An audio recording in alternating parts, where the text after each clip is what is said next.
Welcome, सगळ्यांचं स्वागत आहे उमेद एमपीसी मध्ये. माझी ओळख तुम्हाला माहितीच असेल, थोडक्यात नसेल तरी पण नवीन विद्यार्थी बरेचसे आता जॉईन होत आहेत. माझं नाव प्रमोद वडवकर. उमेद एमपीसी हा आपण प्लॅटफॉर्म रन करत आहोत. तर गेली ऑलमोस्ट आता 6 वर्ष होतील की टीचिंग मध्ये आहे आणि अभ्यासामध्ये गेली 10 वर्ष प्लस आहे. त्यामुळे स्वतः वेगवेगळ्या एक्झाम दिल्यात, पास केलेल्यात, इंटरव्ह्यूज दिलेले आहेत, मुख्य परीक्षा अनेक दिलेल्यात, अनेक प्रिलिम्स पास झालेल्या आहेत. त्यामुळे ते वेगळं सांगायची गरज नाही, पण नवीन विद्यार्थ्यांना ते सांगणं गरजेचं असतं. सगळ्यात महत्वाचं की आपल्याला हे जे टायटल आहे, मी डायरेक्टली मुद्द्याला हात घालतो. हे जे टायटल दिसतं की तलाठी भरती, का बरं तलाठी भरतीचं एवढा नाव झालंय फक्त तलाठी भरती वगैरे? तलाठी भरती आधी सरळ सेवेकडे घेतली जायची, पण आता एमपीएससी कडे आली, मग तरी पण तलाठी भरती का? कारण का याच्यावरून ना मार्केटिंग होणं खूप सोपं आहे. म्हणजे जरी आपला क्लास असला तरी हा वाक्य डायरेक्टली बोललं पाहिजे की तलाठी म्हणजे खूप मोठी गोष्ट मानली जाते आणि मग त्याच्यावरून मार्केटिंग मोठी होती. याच्यात टॅक्स असिस्टंटच्या पोस्ट असतात, क्लर्कच्या पोस्ट आहेत, इतर ग्रुप सीच्या पोस्ट आहेत, त्याच्यामध्ये पुढे जाऊन इंडस्ट्रियल इन्स्पेक्टरच्या पोस्ट येऊ शकतात, एक्साईजच्या पोस्ट असतात. ह्यावेळेस एक्साईजच्या नाही, ठीक आहे, पण या एक्झाम मध्ये ह्या सगळ्या पोस्ट असतात. तरी पण फक्त तलाठीच का? कारण खूप लोकांना तलाठी व्हायचे आणि ग्रामीण भागात अगेन सगळ्यांना तलाठी माहिती असतो, परंतु मग बाकीच्या कदाचित पोस्ट माहिती असतील नसतील, तो भाग वेगळा. किंवा मग इतर पोस्टला टायपिंग लागते, इतर डायरेक्टली ही एक्झाम झाली की लगेच पास होते. पण लक्षात घ्या, काही आपण ज्याला म्हणतो ना की सत्य आहे, सत्य कटू असतं, पण आपल्याला ते समजून घ्यावं लागेल. कारण ना बऱ्याच विद्यार्थ्यांचं जेव्हा आता काउन्सिलिंग चालू आहे किंवा खूप लोक फोन करतायत आणि जेव्हा आम्ही चर्चा करतोय, तर त्याच्यातनं असं थेटपणे लक्षात येतं की खूप विद्यार्थ्यांना लिटरली सिलेबस माहिती नाहीये. आणि जर तुम्हाला सिलेबस माहिती नसेल ना, तर पुढचे 10 सेकंद व्हिडिओ बघून तुम्ही स्टॉप करू शकता, काहीच प्रॉब्लेम नाहीये. ज्या विद्यार्थ्यांना सिलेबस माहिती नाही त्यांचं सिलेक्शन होणार नाही. हे व्हिडिओ तुम्ही रेकॉर्डला राहील. आणि हे लक्षात घ्या की ज्यांना सिलेबसच माहित नाही आणि मग ज्यांना पीवायक्यू माहिती नसणार तर त्यांचं सिलेक्शन कधीच नाही होणार आहे, हे लक्षात घ्या. म्हणजे फक्त तलाठी भरती सरळ सेवेकडे होती, टीसीएस घ्यायची, ती आयबीपीएस घ्यायची, मग आता ठीक आहे आपण पण त्याप्रमाणे करू, मग मोठमोठ्या प्रिव्हियस इयरच्या सगळ्या तलाठी भरतीचे प्रश्न करू, वन लाईनर प्रश्न करू, नाही होणार आहे सिलेक्शन, हे लक्षात घ्या. त्यासाठी तुम्हाला एमपीएससीने आतापर्यंत घेतलेली कंबाईन ग्रुप बी ची प्रिलिम्स असेल आणि ग्रुप सी ची प्रिलिम्स, एक पेपर फक्त दोन्हीचा कॉमन झालेला आहे. बाकी प्रत्येकाचा वेगळा प्रिलिम्सचा पेपर होतो, बी चा वेगळा होतो, सी चा वेगळा होतो. पण दोन्हीचा कॉमन फॅक्टर काय आहे? कुणाला माहिती दोन्हीचा कॉमन फॅक्टर काय? दोन्हींचा सिलेबस सेम आहे, हे लक्षात घ्या. दोन्हींच्या प्रीचा सिलेबस सेम आहे, दोन्हीच्या मेन्सचा सिलेबस सेम आहे. प्रश्न विचारण्याची डिफिकल्टी लेवल प्लस मायनस होईल थोडीफार, पण सिलेबस मेन सिमिलर आहे आणि मग आपल्याला त्या सिलेबस ओरिएंटेड करावं लागेल. 60 दिवसाचा प्लॅन वगैरे वगैरे सगळ्या गोष्टीवरती आपण अगेन बोलूया. पण सगळ्यात महत्वाचं परत त्याच मुद्द्यावरती या की हे आपल्याला करायचं असेल तर हे बॅकग्राऊंड माहिती पाहिजे. आता तुम्ही म्हणाल की 60 दिवसापूर्वी सिलेबस माहिती करून घ्यायचंय, आम्ही तर ऑलरेडी सिलेबस माहिती करून घेतलाय, चांगली गोष्ट आहे ज्यांनी सिलेबस गोष्टी बघितल्यात. पण आज सकाळची गोष्ट मी सांगेल की एका कॅन्डिडेटचा फोन आलता, या संदर्भाने फोन आलता की मग हे असं करायचं आणि मग मी असं असं सुरू केलंय. म्हणजे आता त्यांचे रेफरन्सेस किंवा त्यांचं नाव रिव्हील करण्याचा पॉईंट नाहीये, पण अशी अवस्था आहे. मग आपण कशाला करतोय? करण्यात पॉईंटच नाही काही, जर आपल्याला ह्या गोष्टी माहित नसेल. थेटपणे आपण जाऊया सिलेबस कडे. आता बघा, मेंटरशिप प्रोग्राम आहे. मेंटरशिप प्रोग्राम मध्ये सगळं आपलं बेसिक जे सिलेबस डिकोडिंग म्हणा, पीवायक्यू अनालिसिस म्हणा, तुमचे बुक फायनल करणं असेल, तुमच्या रिव्हिजन्स असतील, तुम्हाला डेली शेड्यूल असेल, ह्या गोष्टी येणार आहेत त्याच्यामध्ये. यात कुठलंही टीचिंग होणार नाही, परंतु आमचा एक्सपिरियन्स जो आहे तर त्या एक्सपिरियन्सवर तुम्हाला मिनिमम दिवसामध्ये मॅक्झिमम कसं आउटपुट करता येईल याच्यावर चर्चा करायची. तर याच्यामध्ये ऍक्च्युली एक फाईल सेव्ह केली होती, पण ती थोड्या वेळापूर्वी ते क्लोज केल्यामुळे गेली. तर रिसेंटचे कट ऑफ जर म्हणलं आपण म्हणूया की 2025 ग्रुप बी चा आणि ग्रुप सी च्या प्रीचा कट ऑफ हा, आणि आता 2026 ची जी ग्रुप बी ची प्रिलिम्स झालेली आणि आपण आता ग्रुप सी ची ही प्रिलिम्स देतोय, तर या तिन्ही एक्झामचा कट ऑफ हा नियर बाय 50 राहिलाय. म्हणजे तो 53.25 ते मग 50 पॉईंट समथिंग. तर या बिटवीन तो कट ऑफ राहिलेला आहे. म्हणजे आपल्याला काय आहे अंदाज की साधारणपणे 50 ते 55च्या रेंजमध्ये इथं मार्कांची एक व्हरायटी आहे. आता इथं जागा जास्त आहेत वगैरे, तो कट ऑफ किती लागेल वगैरे कट ऑफ प्रिडिक्ट करणं तर हे सध्याचं काही गरजच नाही, पण साधारणपणे तुम्हाला अंदाज पाहिजे की या रेंजमध्ये कुठेतरी मार्क असतात. मग ते अगेन पेपरच्या डिफिकल्टी लेवलवर ठरेल, तुम्ही पेपर किती अटेम्प्ट करताय, किती लोक पेपरला बसलेत हे ठरणार आहे. त्यामुळे आपलं टार्गेट काय असलं पाहिजे की कमीत कमी 60 मार्क मला आले पाहिजेत. अगेन हा ओपन जनरलचा कट ऑफ आहे, ओपन जनरलचेच मार्क आपल्याला घ्यायचे, तर मग तुमचे मार्क 60 प्लस जातील. याच्यासाठी काय केलं पाहिजे? 60 मार्क, 60 दिवस राहिलेत, असं विचार करून चाला की तुम्हाला दिवसात 1 मार्क तरी कमीत कमी गेन करायचा. तुम्ही जेवढे मॅक्स कराल तर तो मॅक्स तुमचा प्लस पॉईंट झाला. पण तुम्हाला कट ऑफचा अंदाज असला पाहिजे, नाही तर फक्त एक्झाम द्यायची आणि मग परत पहिले पाडे 55, तर असं नाही चालणार आहे. सो सिंपल आपण जाऊया की सिलेबस बघूया आणि सिलेबस वरून आपण पुढची रणनीती ठरवूया की सिलेबस प्रिलिम्सचा काय, मेन्सचा काय. आता बऱ्याच विद्यार्थ्यांची अडचण काय झालेली, आपली एक्झाम कधी आहे, एक्झाम कधी 25 ऑक्टोबर, आणि त्याच्यानंतर परत 2 महिन्यांनी, हार्डली 2 महिने आपली काय आहे तर मेन्स एक्झाम आहे. मग जर 2 महिन्याने मेन्स एक्झाम आहे, मेन्सचा आवाका एवढा मोठा आहे, पेपर 1 आहे, 2 आहे, पेपर 1 मध्ये लँग्वेज आहे, 2 मध्ये एवढे मोठे जीएस चे पेपर आहेत, मग कसं करायचं. आता हे एक लक्षात घ्या, आता तुम्हाला फुल फ्लेज मेन्स करण्यात तर पॉईंटच नाही. जेव्हा ऍड आली किंवा आधी जेव्हा शेड्यूल होतं तर त्यानुसार तुम्ही मेन्स केलेला असेल तर तो भाग वेगळा. पण सगळ्यात महत्वाचं काय आहे की तुम्हाला जर दोन्हीमधले कॉमन घटक जर कम्पेअर करता आले तर तुमचा बराचसा जीएसचा पार्ट आता कव्हर होईल. तुम्ही लँग्वेज नंतर करा, आता लँग्वेज करण्याचा पॉईंट नाही. त्यामुळे आपण थेटपणे सिलेबसकडे जाऊया. प्रिलिम्सच्या सिलेबसमध्ये आपल्याला 100 मार्क आहेत, 60 मिनिटं. मग 100 मार्कामध्ये आपण थेटपणे जर आलो तर बघा, आपल्याला इथं मार्कांचं वेटेज वगैरे त्या गोष्टी येतीलच. साधारणपणे आपण जर इथं हा आयोगाचा सिलेबस आहे, हा तुमचा तोंडपाठ पाहिजे आणि याच्यानुसार तुमचा स्टडी असला पाहिजे. तुम्ही कुठलीही पुस्तकं वापरा. आपण पुस्तकाच्या लिस्ट बद्दल पण आता बोलणार आहोत की पुस्तकं साधारणपणे कुठली यूज केली पाहिजेत. आता एका विषयाला हार्डली म्हणजे कमीत कमी बघितलं तर 5 रेफरन्स तर कसे सापडतील, त्यापेक्षा जास्तच. पण मग आपण त्यातल्या त्यात कोणतं करायचं किंवा तुम्ही खरेदी केलेली पुस्तकं आहे तर त्यातलं कसं करायचं वगैरे, ह्या गोष्टी आपण मेंटरशिप मध्ये परत डिटेल बोलूया. पण एक आपण बेसिक याच्यामध्ये बघूया. तुमचे बरेचसे क्वेश्चन तुम्ही जे आहेत ना तर ते कमेंट बॉक्समध्ये टाकून ठेवा, आपण त्याच्यावरती बोलूया. सगळ्यात महत्वाचं की मग हिस्ट्री आहे. हिस्ट्रीचं वेटेज तुम्हाला माहिती पाहिजे, 10 क्वेश्चन येतात म्हणजे 10 मार्क आहेत. जिओग्राफी 10 क्वेश्चन आहेत, इकॉनॉमिक्सचे 15 क्वेश्चन आहेत, बाकी सगळे प्रत्येकी 15 आहेत. मग मॅथ्स रिजनिंग जे आहे तर मॅथ्स रिजनिंग वरती आपल्याला किती येतं, अंकगणित आणि बुद्धिमत्ता 20 क्वेश्चन येतात. मग असा हा वेटेज तुम्हाला माहिती असलं पाहिजे, जेणेकरून मग त्या वेटेज मध्ये नक्की काय करायचंय, त्यातली सुद्धा डिफिकल्टी लेवल आपल्याला काढणं गरजेचं आहे. बऱ्याच लोकांना ह्या मॅथ्स रिजनिंगच्या 20 प्रश्नांना अटेम्प्टच करता येत नाही. मग अटेम्प्ट करता येत नाही तर परत अगेन आपण तिथं मागे पडतो. मग मागे पडलं की परत आपण तिथं काय होणार आहे तर त्या प्रिलिम्सच्या रिझल्टमध्ये नसणार आहे. त्यामुळे इथे नक्की काय करायचं, यातलं कमीत कमी आपल्याला मार्क मिळवून देणारा घटक कुठला आहे, आणि मेन म्हणजे मग परत 60 मिनिटाची स्ट्रॅटेजी. सो ह्या गोष्टीवरती चर्चा होईल आपली. त्यामुळे लक्षात घ्या, आपल्याला आता तुम्हाला मेन्सची भीती घालवणं खूप महत्वाचं आहे की आता तुम्हाला मेन्सचा लोड असेल वगैरे, सगळ्या गोष्टी मान्य आहेत. पण हे एक लक्षात घ्या, इथला जो इतिहासाचा विषय आधुनिक भारताचा आणि महाराष्ट्रासहित, तर हा लक्षात घ्या. भूगोल आहे, भूगोलाचे हे सगळे पॉईंट दिलेत, त्याच्याबद्दल परत आपण जेव्हा मेंटरशिपचे आपले जे लेक्चर सुरू होतील त्याच्यात 1 to 1 आपण डिकोडिंग करणार आहोत. त्याचबरोबर इकॉनॉमिक्स बघा, इथं इकॉनॉमिक्सचे टॉपिक आहेत, चालू घडामोडी सेम आहे. आता हेच जर आपण मेन्सच्या सिलेबसमध्ये बघितलं, आता मेन्समध्ये इथे बघा, आता बरेच विद्यार्थी आपल्यापैकी AMVI चे असतील, म्हणजे आपण त्याला म्हणूया की असिस्टंट मोटर व्हेकल तुम्ही असणार आहेत बरेच विद्यार्थी, तर तिथं मात्र मेन्सचा सिलेबस वेगळा आहे. पण मेन्स मध्ये तुम्हाला इथं जर बघितलं, जो कॉमन आहे आपल्या बाकी सगळ्या पोस्टचा, तर तुम्ही जर इथं बघितला तर मराठी लँग्वेज, मराठी इंग्लिश हा आपला 200 मार्काचा पेपर आहे, 100 क्वेश्चनचा आहे. याला तुम्ही आता नंतर करा, प्रिलिम्स झाली की लगेच तुम्ही लँग्वेजला सुरू करू शकता. आता टार्गेट काय की मेन्स साठीचं जीएस, प्री साठीचं जीएस परफेक्टच करायचं. ठीक आहे. मग याच्यामध्ये बघा, आता सामान्य बुद्धिमापन आकलन हे जे आहे एक प्रकारे, आणि याच्यामध्ये अंकगणित सांख्यिकी हे एक प्रकारे आपलं जे प्रिलिम्सला मॅथ रिजनिंग आहे तर तेच ऍज इट इज आहे, हे लक्षात घ्या. म्हणजे इथं जवळपास 22 क्वेश्चन येतात, आपल्या प्रिलिम्सला 20 क्वेश्चन येतात. तुम्ही प्रिलिम्सला जेवढं स्ट्रॉंग कराल तर तुमचा इथला 22 प्रश्नांचा प्रश्न मिटला, हे लक्षात घ्या. त्यामुळे डोक्यावरचं ओझं हलकं होतं. नाही तर मग काय होईल की मग तुम्ही फक्त त्या दिवस स्वप्नामध्ये जाण्यात पॉईंट नाही की हा यस तलाठी झालो, आता मस्त गावात गेलो वगैरे वगैरे, त्याला पॉईंट नाहीये.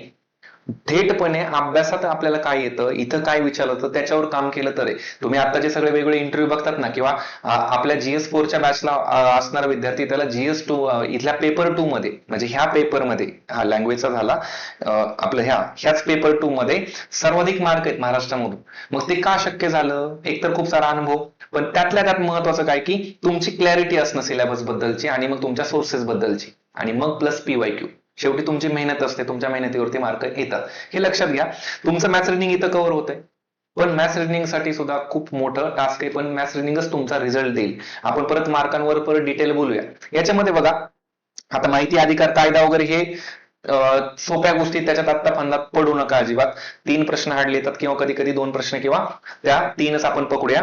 तर त्याच्यामध्ये तो भाग नंतर होईल. चालू घडामोडी हा जो भाग आहे, जागतिक महाराष्ट्र सहित. त्याच्यात फक्त कधी कधी काय करते की आयोग खूप जवळच्या एक्झामच्या आधी जस्ट 3-4 महिन्याच्या विचारतं किंवा कधी कधी डायरेक्ट दीड वर्षापूर्वीच्या विचारतं. त्याच्यावरती सुद्धा आपण डिटेल सेशन घेतल्यानंतर बोलूया की नक्की पुरस्कारावरती कुठे क्वेश्चन येतोय, व्यक्तिविशेषावरती कुठे क्वेश्चन येतोय, वन लाईनर वरती कुठे क्वेश्चन येतोय, हे आपण बघूया.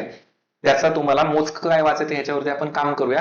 हे पहिलं जे सेशन आहे किंवा हे इंट्रोडक्टरी सेशन आहे तर तुम्हाला फक्त माहिती होण्यासाठी की साधारणपणे एक्झाम मध्ये आपल्याला काय हवंय आणि आपण नक्की कुठे फोकस केला पाहिजे किंवा आपल्या या प्रोग्राम मध्ये तुम्हाला काय मिळणार आहे. याच्यामध्ये बघा चालू घडामोडीचा हा जर पार्ट तुम्ही इथं कव्हर केला म्हणजे मेनचा पार्ट तुमचा ऑलरेडी प्रिलिम्स मध्ये आपण इथं कव्हर करतो. इथं तुमच्या याच्यामध्ये बघा जागतिक आणि महाराष्ट्र भारतातील सगळ्या चालू घडामोडी तुमच्या प्री मध्येच इथं कव्हर होत आहेत.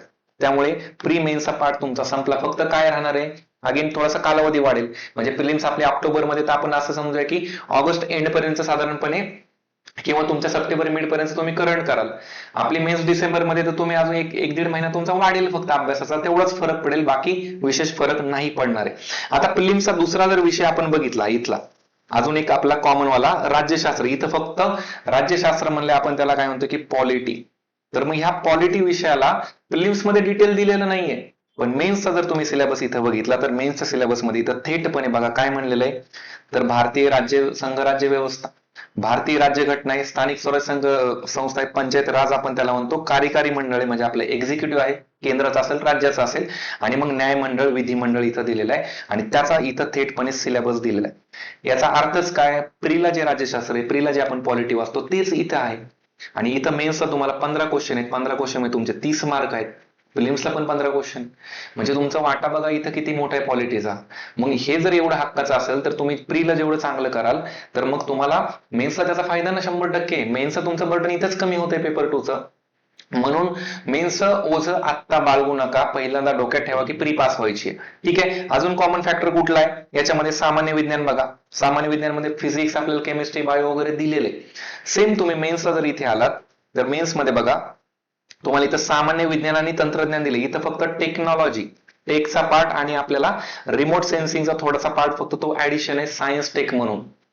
पण याच्यामध्ये हे पॉइंट बघा ना ऍज इट इज आहेत. आपल्याला जनरल सायन्सचे हे पॉइंट ऍज इट इज प्रिलिम्सचे आहेत. मग अगेन प्रिलिम्सला तुम्ही जेवढं चांगलं करता तेवढं तुमचा मेन्सचा परत बर्डन कमी होतं. त्याचबरोबर इथं हे जॉग्राफीचा पार्ट आहे तो ऍज इट इज, फक्त ऍडिशनल पार्ट अगेन काय तर तुमचा पर्यावरणाचा आहे.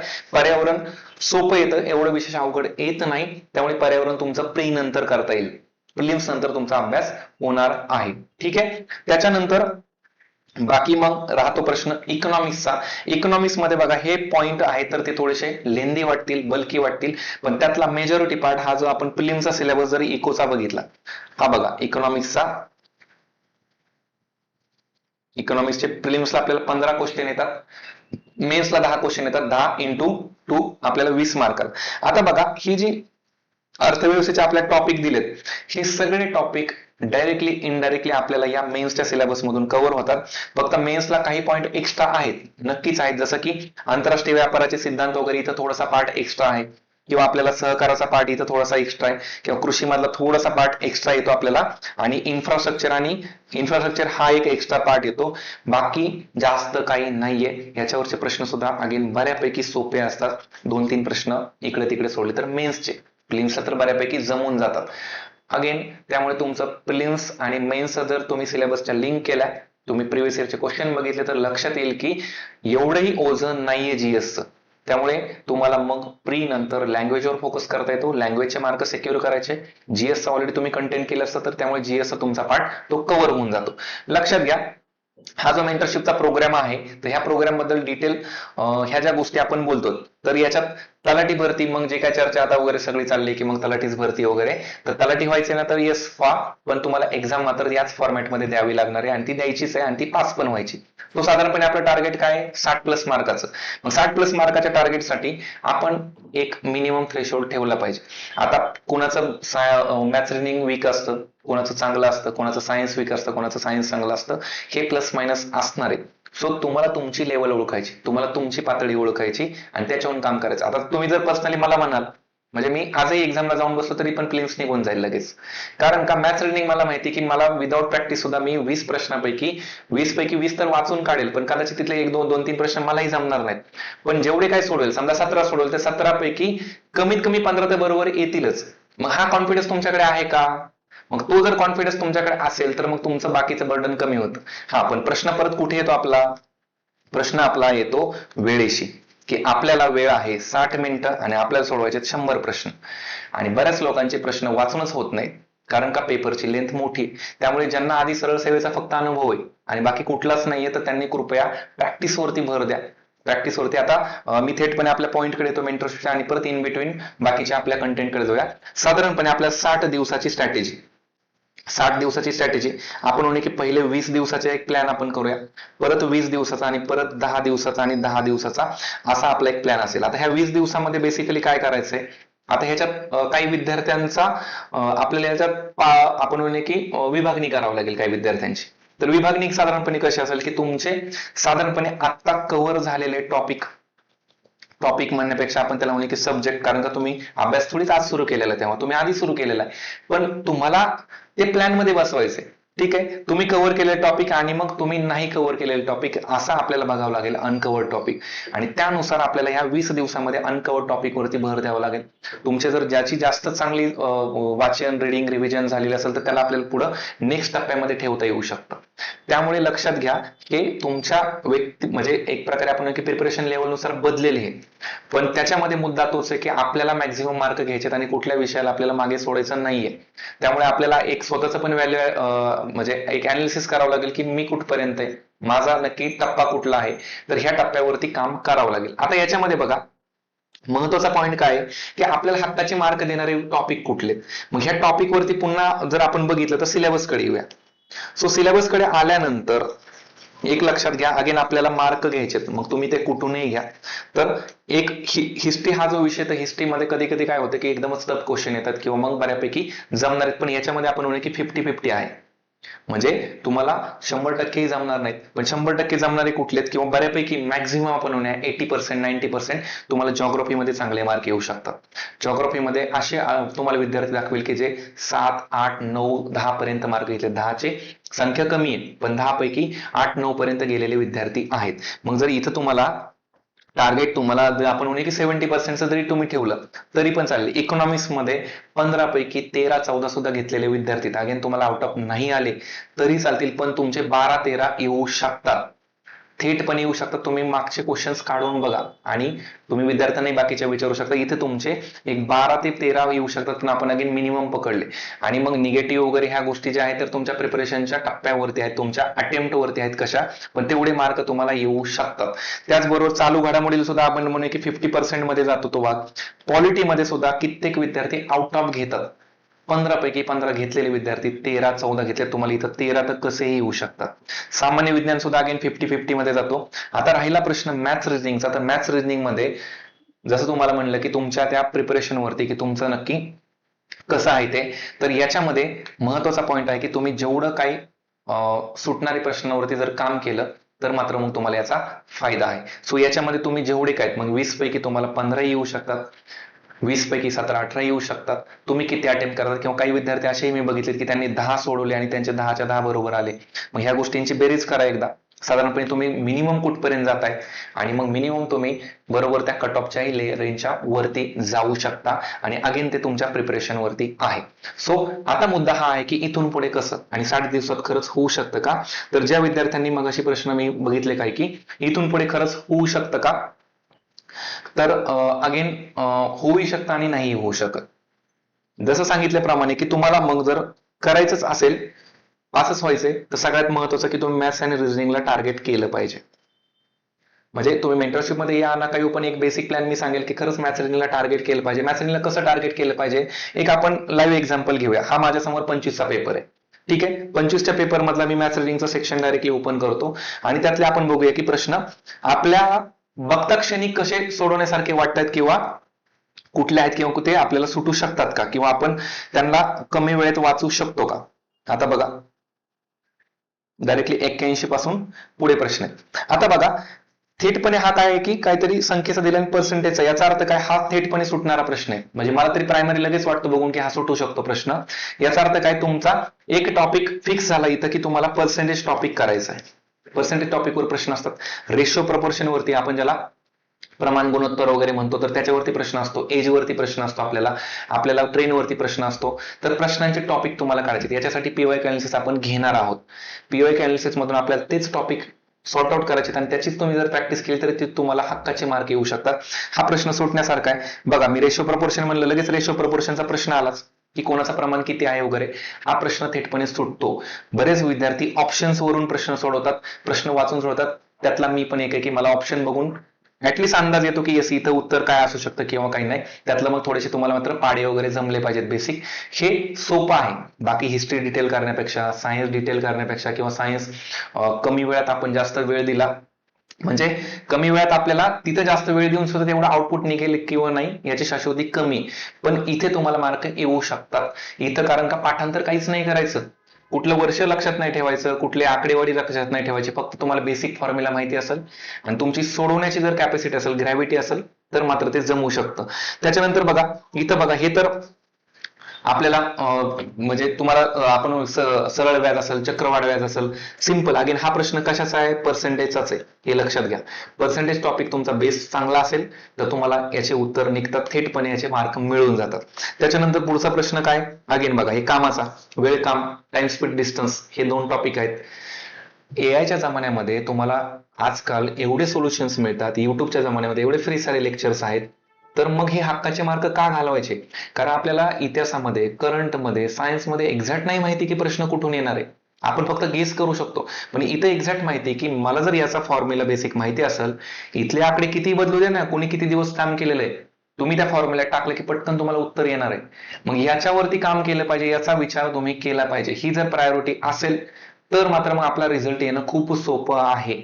आणि जे विद्यार्थी रेग्युलर अभ्यास करून हे रिझल्ट काढतात ना, तर त्यांना येतात. आता एक लक्षात घ्या, जे टेलिग्रामला वगैरे मी बघितलं, मला माहित नाही एक्झॅक्ट फॉर्म किती आले, पण जे म्हणतात 12 लाख वगैरे प्लस फॉर्म आले. आता ह्याच्यात लक्षात घ्या, याच्या आधी ग्रुप सीला तेवढे फॉर्म येत होते का? तेवढे फॉर्म येत नव्हते. मग त्याच्या आधी जे फॉर्म जेवढे यायचे तेवढ्या मुलांनी एक्झाम देऊन सुद्धा कट ऑफ त्याच रेंजमध्ये जायचा. म्हणजे याचा अर्थ त्याच्यामध्ये ते जे मुलं होते तर त्यांच्याकडे तेवढी कॅपॅसिटी आहे मार्क पाडण्याची.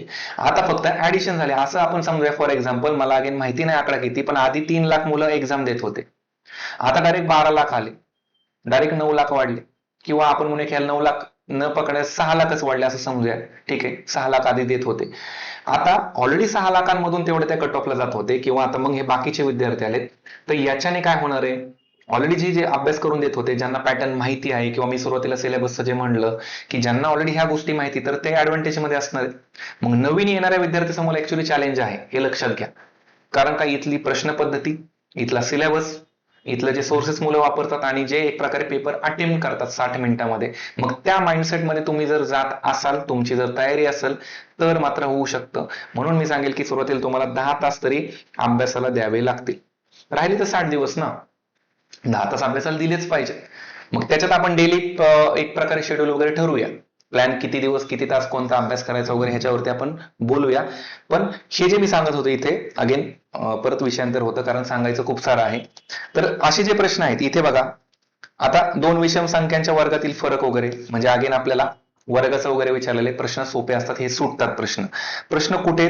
आता याच्या सिम्प्लिफिकेशन मध्ये किंवा याच्यामध्ये जर तुम्हाला याचा फॉर्म्युला किंवा याचा जर एक ट्रिक्स माहिती असेल तर सुटेल, नाही तर मग जर समजा तुम्हाला माहितीच नसेल एक्झॅक्ट, तर मात्र मग इथं तुमचा वेळ जाऊ शकतो. तर याला आपण समजावणं की क्वेश्चन मार्क मध्ये, याला तुम्हाला एवढं जमणार नाही. त्याच्यानंतर काय आहे, तर हे सुद्धा तुम्हाला इयर मध्ये कंपॅरिझन करायचं असते की आता 1976 ते 80, मग 76 ते 80 इथून इथपर्यंत आपल्याला काहीतरी याच्यामधला डिफरन्स विचारला, आणि याच्यामध्ये पुढे काय म्हटलेलं आहे की उत्पादन किती टक्क्याने कमी झाले, कारण का हे घटत आलंय ना. मग तुम्हाला 76 ला किती उत्पादन झाले हे माहिती पाहिजे, किती? 3000. 3000 80 500 वरती आले, म्हणजे किती टक्क्याने कमी झालं? मग काढा 3000चे 500 किती टक्के, तर मग त्याच्यातला डिफरन्स किती आलेला आहे? सिंपल. अगेन हा प्रश्न कशावरती? तुम्हाला पर्सेंटेज वरती सुटतो. तुम्हाला तोंडी उत्तर निघू शकतं, याच्यात लक्षात घ्या. मग एवढं जर सोपं असेल तर मग प्रिलिम्स निघणं खरंच सोपं आहे. येस, ठीक आहे. अगेन प्रश्न बघा बरेचसे याच्यात. आता हे क्षेत्रफळाचं तर अगेन खूप सोपं आहे. चौरसाची बाजू 25 टक्क्यांवर, तर चौरस क्षेत्रफळ किती टक्क्याने वाढेल? याचं तुम्हाला चौरसाचं फक्त फॉर्म्युला माहिती पाहिजे, की मग बाजूचा वर्ग, आयताचं माहिती पाहिजे, लांबी गुणिले रुंदी वगैरे, हे जे तुम्हाला बेसिक फॉर्म्युला आहेत ते माहिती पाहिजे. तुम्ही डायरेक्ट व्हॅल्यू पुट करायच्या, नेहमी व्हॅल्यू पुट केल्या तर अगेन तुम्हाला उत्तर येतं. हा सुद्धा प्रश्न कशाचा आहे? पर्सेंटेजचा आहे, लक्षात घ्या.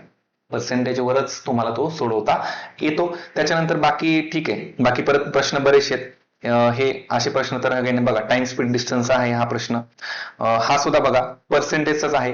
कोण किती कशावरती प्रॉफिट लॉस, कोण किती सूट देते याच्यावरती खूप सोपे प्रश्न आहेत. विचार करा, तुम्हाला एक्झाम पास व्हायची, याच्यावरती काम करा. कोणाचाही क्लास लावा, कोणाचंही मार्गदर्शन घ्या. आता आपला हा मेंटरशिप मध्ये त्यामुळे आपलं टीचिंग नाही याच्यात, पण ऍटलिस्ट काही प्रश्न कसे सोडवायचे वगैरे ह्या आपण ट्रिक्स प्रॅक्टिसेस वगैरे घेणार आहोत. ठीक आहे, तर या पद्धतीने आपल्याला जायचंय. तर मग आता प्रायोरिटीने काय, तुम्हाला हक्काचे मार्क घ्यायचे तर मॅथ्स रिडिंग वरती काम करायचंय, तुम्हाला पॉलिटी वरती काम करायचंय, तुम्हाला इकॉनॉमिक्स वरती काम करायचं, त्याच्यानंतर तुम्हाला जिओग्राफी मध्ये काम करायचं. याचे बघा वेटेज किती, 20 आहेत, इथं 15 आहेत, इकोचे 15 आहेत, जिओग्राफीचे 10 आहेत. एवढे जरी तुम्ही काढले तर हे किती होत आहेत, तुमचे 60 प्रश्न होत आहेत. तर ह्या 60 प्रश्नापैकी तुमचा बरोबर येण्याचा जो रेशो आहे, तुमचं बरोबर येण्याचं जे वाटा आहे किंवा प्रोबॅबिलिटी आहे, तर ही मॅक्झिमम आहे. म्हणजे तुम्हाला इथं मॅक्झिमम मार्क याच 4 टॉपिक मध्ये येऊ शकतात. तुमची एनर्जी सायन्स, करंट आणि हिस्ट्रीमध्ये जी जास्त जाते, सगळ्यांची जाते. करंट तर आपण इयरबुक वगैरे एवढं काही वाचत बसतो, एवढे मॅगझिन वाचत बसतो, वाचले पाहिजे.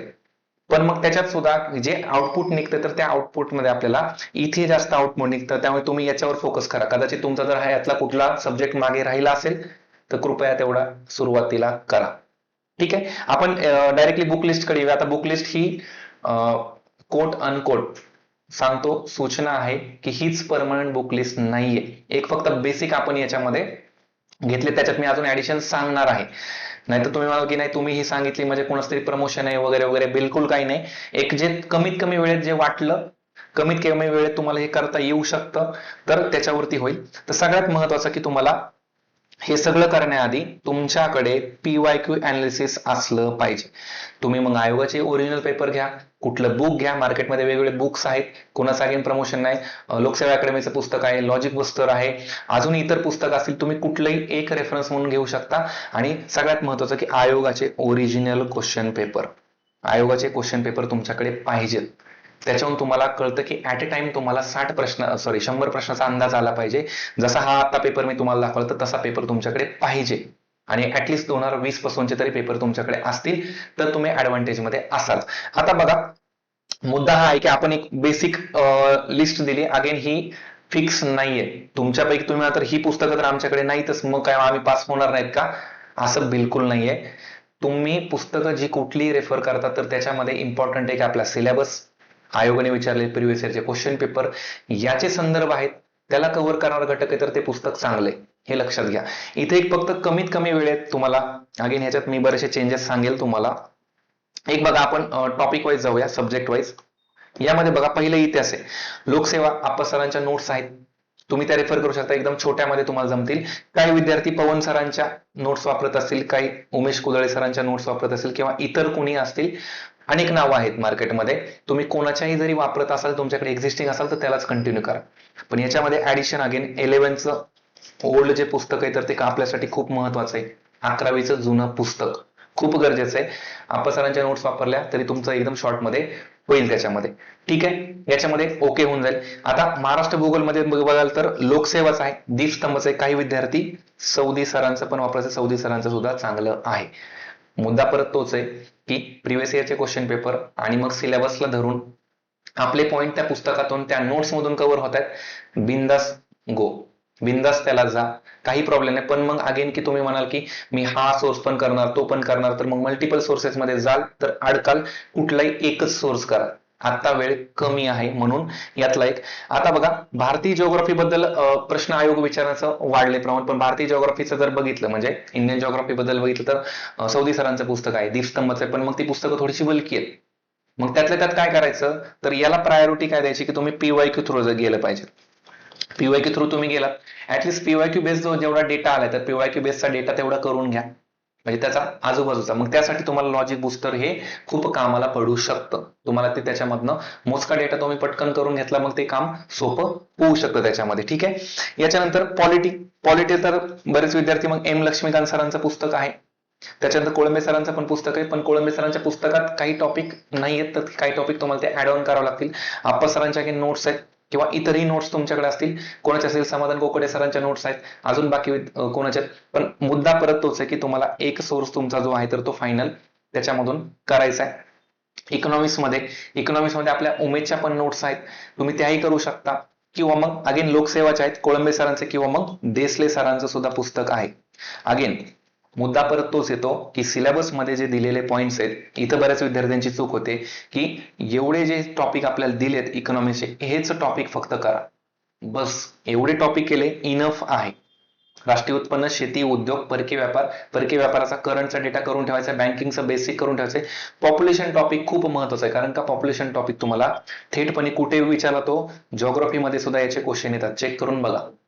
पॉप्युलेशन वरती ज्योग्राफीत पण क्वेश्चन आले, मग हे जर माहिती असेल तर पॉप्युलेशन वरतीच एका टाइमला कधी कधी 3 पण प्रश्न आहेत, कधी कधी 2 पण प्रश्न आहेत. तर मग अगेन सिलेबस वाईज इथं टॉपिक कव्हर तुम्हाला करता येतील. आपण अगेन त्या मेंटरशिप मध्ये घेऊया, त्याच्यामध्ये 1 बाय 1 आपल्याला डिकोडिंगचं सेशन आपण करणार आहोत. आता राहिला प्रश्न यामध्ये आपल्या बुक लिस्ट मधला पुढचा बघा. सायन्स साठी अगेन बसके सरांचं मेजॉरिटी विद्यार्थी वापरतात.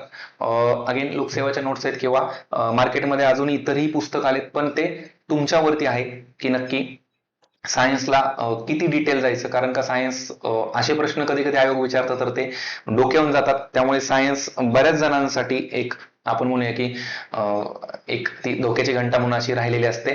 तर त्याच्यावरती क्वेश्चन अनालिसिस मध्ये आपण बघूया की त्यातलं त्यात मॅक्झिमम काय करता येईल. याच्यामध्ये चालू घडामोडीचा बऱ्याच जणांना प्रश्न आहे की एकतर किती दिवसांपर्यंत करायचं, कुठल्या सोर्स मधून करायचं. एक आपण साधारणपणे एक टेंटेटिव्ह पकडून चालू आहे की एक्झामच्या आधी आपण म्हणूया की 18 महिने, 18 महिने म्हणजेच आपल्याला 1.5 वर्ष. ठीक आहे, मग तुम्ही मोजा की आता समजा आपण म्हणूया की ऑक्टोबर मध्ये आपली एक्झाम आहे, तर सप्टेंबर एंड पासून किंवा सप्टेंबर मिड पासून पाठीमागे 1.5 वर्षाचं करा. आता याच्यात आपल्याला सिम्प्लिफाईडचं आहे, सिम्प्लिफाईडचं मागे इयरबुक आलेलं आहे, इयरबुक आणि प्लस काय आले 6 महिने पण आलेले आहे. बरेच विद्यार्थी काय करतात, पृथ्वी परिक्रमा करतात, चांगली गोष्ट आहे, पण तोच एक सोर्स कंटिन्यू करा. वेळ भेटला तर काय करा की मग कोणाच्या जर शॉर्ट नोट्स असतील अगेन तर फक्त तुमच्या आधीच्या नोट्स सोबत कम्पॅरेटिव्हली जो वेगळा डेटा आहे तर तेवढा करू शकता. किंवा आता अगेन याच्यामध्ये एक सजेशन असं आहे की देवा जाधवर सरांचे युट्यूबला फ्री लेक्चर्स आहेत. सर मंथली बेसिसवरती एक व्हिडिओ टाकत असतात, तर त्याच्यामध्ये बऱ्यापैकी डेटा कव्हर होतो. तर तुम्ही सिम्प्लिफाईड करता सिम्प्लिफाईड प्लस तुम्ही ते व्हिडिओ बघू शकता, किंवा तुम्ही परिक्रमा करता तर परिक्रमा प्लस ते करू शकता. हे एकत्रित तुम्हाला जमू शकतं, ते करायला काही हरकत नाहीये त्याच्यामध्ये. ठीक आहे, आणि मग मुद्दा येतो तो म्हणजे की मॅथ्स रिजनिंगचा. तर मॅथ्स रिजनिंग मध्ये प्रिव्हियस इयर बेस तुम्हाला टॉपिक सॉर्ट आउट करायचे. जसं आपण आता एक झलक बघितली, ते टॉपिक सॉर्ट आउट झाले, त्या टॉपिकवर आधारित मग तुम्ही युट्यूबवरून व्हिडिओ बघा, किंवा तुम्ही सचिन ढवळे सरांची बॅच आहे किंवा मग आरगडे सरांचे आहेत, त्यांचे काही लेक्चर्स आहेत युट्यूबवरती, तुम्ही ते बघू शकता प्रिव्हियस इयरच्या क्वेश्चन बेसवर. पण या टॉपिकसाठी मात्र तुम्हाला लागणार आहे मेजॉरिटी प्रॅक्टिस. तुम्ही जेवढी प्रॅक्टिस कराल, आणि आपल्याला बघा कमी वेळेत उत्तर काढायचे, मग तुम्ही एक प्रकारे आपला हे आपण ज्याला म्हणतो की फॉर्म्युला वापरा, जी रेग्युलर पद्धत आहे ती वापरा, किंवा तुम्ही काहीतरी जुगाड करा, पण आपल्याला उत्तर काढायचे. त्यामुळे बऱ्याच वेळा विद्यार्थी काय करतात की मग ऑप्शन थ्रू जाऊन उत्तर पटकन काढतात. तर ती मेथड जर तुम्हाला आणता आली प्रॅक्टिसमध्ये तर ते बेस्ट होऊ शकतं. आपण एक थोडक्यात डेली प्लॅन बद्दल बोलूया. इथे एक थोडंसं रफ प्लॅन दिलेलं आहे, पण याच्यापेक्षाही महत्वाचा मुद्दा मी जे मगाशी अगेन मांडला होता, तर त्याच्यामध्ये तुमची जी सध्याची प्रिपरेशन पातळी आहे तर त्याच्यावरती तुम्हाला कुठल्या टॉपिकची काय आवश्यकता आहे. आता बघा मार्कांचं वेटेज आपण बघितलं, मार्क कुठे आपल्याला मिळवायला पाहिजेत हे आपण एक साधारणपणे बघितलं. तर मग याच्यामध्ये तुमची प्रायोरिटी काय असणार आहे. एक तर सगळ्यात महत्त्वाचं स्वतःला तुम्ही क्वेश्चन विचारला पाहिजे की तुम्ही कुठे आहात. कुठे आहात म्हणजे काय पुणे मुंबई दिल्ली इथं नाहीये, तर तुम्ही अभ्यासानुसार सध्या कुठे आहात. मग तुम्ही इनिशियल लेवल तर तुम्हाला मॅक्झिमम मार्क घेणारे टॉपिकच करायचे आहेत, मॅक्झिमम मार्क्स देणारे टॉपिकला प्रायोरिटी द्यायची. तुम्ही जर बऱ्यापैकी टॉपिक सुरू केले, तुमचं जे राहिले तर तुम्हाला त्याच्यावरती काम करायचंय, हे तुम्ही ठरवायचे. आणि मग हे ठरवण्यासाठीच आपण हे मेंटरशिप प्लॅन मध्ये आहोत. त्यामुळे तुम्हाला 1 to 1 विचारता येईल, बऱ्याच गोष्टींची आपल्याला चर्चा त्याच्यामध्ये करता येईल. आपला हा 60 दिवसांचा प्रोग्राम असणार आहे. प्रिलिम्स पर्यंत तुम्हाला आपण तुमच्या सोबत असणार, तुम्हाला डेली आपण प्लॅन देणार. साधारणपणे डेली प्लॅन काय असावा, अगेन मेंटरशिप मध्ये असाल किंवा नसाल, तर समजा आपण अपेक्षित आहे तुमचा 10 तासांचा अभ्यास आता झाला पाहिजे. तर प्री निघल ना आपली. पण आता तुमच्यापैकी बरेच जण म्हणतील आम्ही जॉब करतोय कुठला तरी, काही आपल्याकडे हाऊसवाईफ असतील, होम मेकर असतील, मग त्यांनी कसं करायचं, तर त्याच्यावरती आपल्याला अगेन थोडासा प्लॅन बदलावा लागेल. पण साधारणपणे तुम्ही 10 आवर्स जर स्टडी करताय तर त्याला तुम्हाला 3 पार्ट मध्ये तरी ऍटलिस्ट डिवाइड करता आलं पाहिजे. की दोन गोष्टी ज्या महत्वाच्या, दोन गोष्टी काय आहेत, एक तर तुमचा आहे मॅथ्स अँड रिझनिंग जो रोज असला पाहिजे. आपण जेवण करतो की नाही रोज, जेवण केल्याशिवाय आपण राहतो का? ठीक आहे, एका दिवस उपवास पकडणार, पण मग किती दिवस उपवास पकडणार, पकडतो का? नाही पकडत. म्हणजे सिंपल, जरी श्रावण चालू असला तरी तुम्ही फक्त सोमवार उपवास पकडाल. तसं मॅथ्स रिजनिंग तुम्हाला सोडून चालणार नाहीये, कारण का हक्काचे मार्क आहे, 20% वेटेज आहे. म्हणजे किती झालं ते. सो मॅथ्स रिजनिंग तुमचं कमीत कमी, मी म्हणतोय मी कमीत कमी 1 आवर झालं पाहिजे. माझं मत आहे तर तुम्ही 2 तासच करायला पाहिजे. 2 तास करा. तुम्ही जर 2 तास दिले तर तुम्हाला हक्काचे मार्क येणार आहे तिथे. मग कमीत कमी तुमचं 1 आवर असलं पाहिजे. पण मी म्हणेल की 2 तास केलं तर बेटर राहील. आणि मग इथं तुमचा अल्टरनेट वरती एकतर सायन्स, कारण का सायन्सचा थोडासा वेळ लागेल, आणि मग करंट. अल्टरनेट तुम्ही इथे एक विषय घेऊ शकता आणि मग एक तुमचा कॉमन विषय घेऊ शकता. एक आपण त्याला म्हणूया की मेन विषय. मग साधारणपणे मेन विषयाला जर आपण 60% वेळ दिला, 60 ते 70% दिवसातला वेळ द्यायचा आहे, त्याच्यामध्ये मॅथ्स रिडिंगचा हा वेळ आणि मग रिमेनिंग हा सेकंड थर्ड विषयाला 3 विषय कापीत. आता ह्याच्यात सुद्धा काही विद्यार्थी काय करतात की मग डेली फक्त एकच विषय करायचा आणि मग रात्री करंट अफेअर वगैरे एवढं करायचं. तर असे काही वेगवेगळे विद्यार्थी करतात. पण एक लक्षात घ्या, ही जी गोष्ट आहे तर ही आपल्याला विसरून चालणार नाही. म्हणजे मग कमीत कमी ऍटलीस्ट 2 विषय तरी करा. करा म्हणजे काय, आपण हे प्लॅन याच्यामध्ये देणारच आहे. आता याच्यात परत मग सब टॉपिक वर जाऊया. समजा आता आपण एक मेंटरशिप प्लॅन मध्ये आपण एक इनिशिएट असं करतोय की साधारणपणे आपल्याला जर बघितलं तर पॉलिटीने किंवा एक प्रकारे जिओग्राफीने आपण सुरुवात करणार, किंवा मग एक प्रकारे आपण इकॉनॉमिक्स त्याच्यात देऊ शकतो. साधारणपणे आपण म्हणूया की जर इथे आपण पॉलिटीने सुरू केलं तर पॉलिटी मधले तुम्हाला या येणाऱ्या काळामध्ये किंवा साधारणपणे येणाऱ्या एक 15 ते 20 दिवसामध्ये आपण टॉपिकचं डिवायडेशन करणार. त्याचबरोबर ह्या सगळ्यांसोबत आपलं मॅथ्स रिजनिंग रोज चालू राहणार आहे. मग मॅथ्स रिजनिंग मध्ये आपण टॉपिक डिवाइड करणार, त्यातले पण मॅक्झिमम मार्क देणारे टॉपिक आपण डिवाइड करतात. त्याचा सुरुवातीला आपण ते टॉपिक घेणार आणि मग जे टॉपिक आपण घेतले तर त्या टॉपिक वरचे क्वेश्चन आपण प्रिव्हियस इयरचे प्रायोरिटी डिस्कस करणार आहेत. आता त्याच्यामध्ये आपली प्रायोरिटी काय राहणार की अगेन मार्क जिथं मिळतील तिथे पहिल्यांदा वेचायचे. असं नाही की मग एखादा अवघड टॉपिक आहे तो घेऊया सुरुवातीला आणि मग त्याचंच बर्डन डोक्यावरती घेऊया, तर मग ह्याला अर्थ नाहीये. जेवढे मार्क हक्काचे घेतले की यस इथं फिक्स प्रश्न, जसं की समजा आता इकॉनॉमिक्स मध्ये पॉवर्टीवरती फिक्स क्वेश्चन येतो, तर मग पॉवर्टीवरचे टॉपिक फिक्स करून घ्यायचे. ते समजा राष्ट्रीय उत्पन्नाच्या डेफिनेशन वरती काही क्वेश्चन येतोय तर मग तेवढंच पार्ट तो प्रायोरिटी करायचा. कदाचित त्याच्या आकडेवारीवरती विशेष क्वेश्चन नाही आलेला, मग आपल्याला ते ओळखता आलं पाहिजे, ते सॉर्ट आउट करता आलं पाहिजे. मग यासाठीच आम्ही आहोत.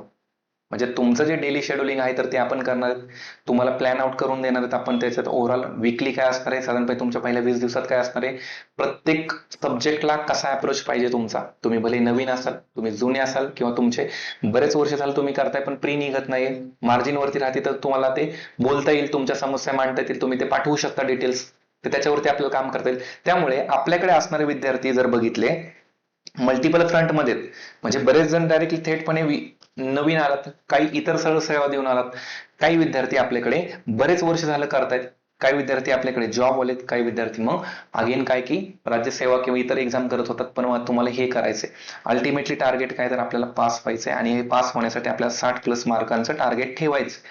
कट ऑफ किती लागल, 40 लागल, 10 लागल, 20 लागल, 5 मार्क लागेल, तो वेगळा भाग आहे एक्झाम नंतरचा.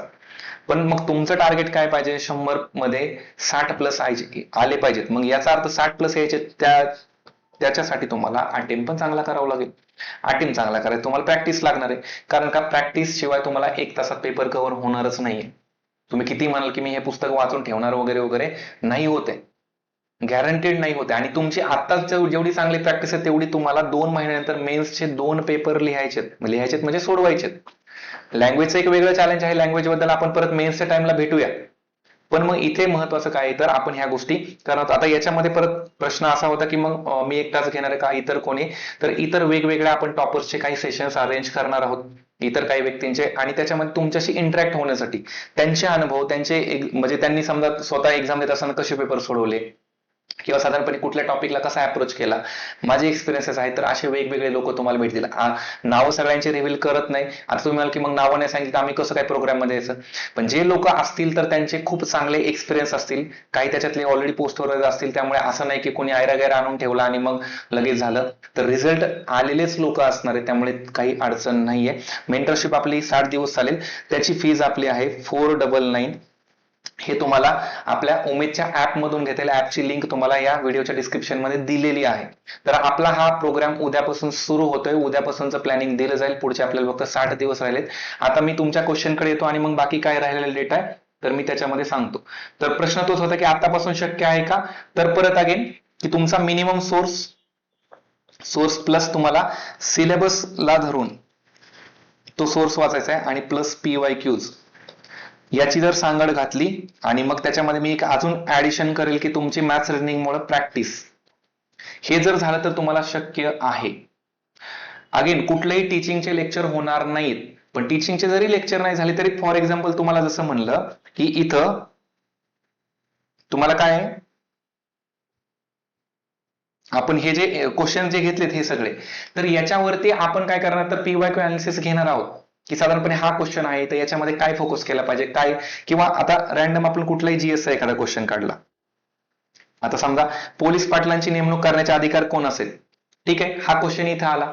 मग याचा अर्थ काय की बेसिक आपल्याला काय विचारलं की जिल्हा प्रशासनावरती क्वेश्चन आले म्हणजे जिल्ह्याच्या अंतर्गतच, मग त्याच्याबद्दल आपण फक्त पोलीस पाटलाची नेमणूक कोण करते वन लाईनर मध्ये सांगितलं आणि झालं असं नाही, तर त्याच्या सराउंडिंगचा डेटा आपण डिस्कस करूया.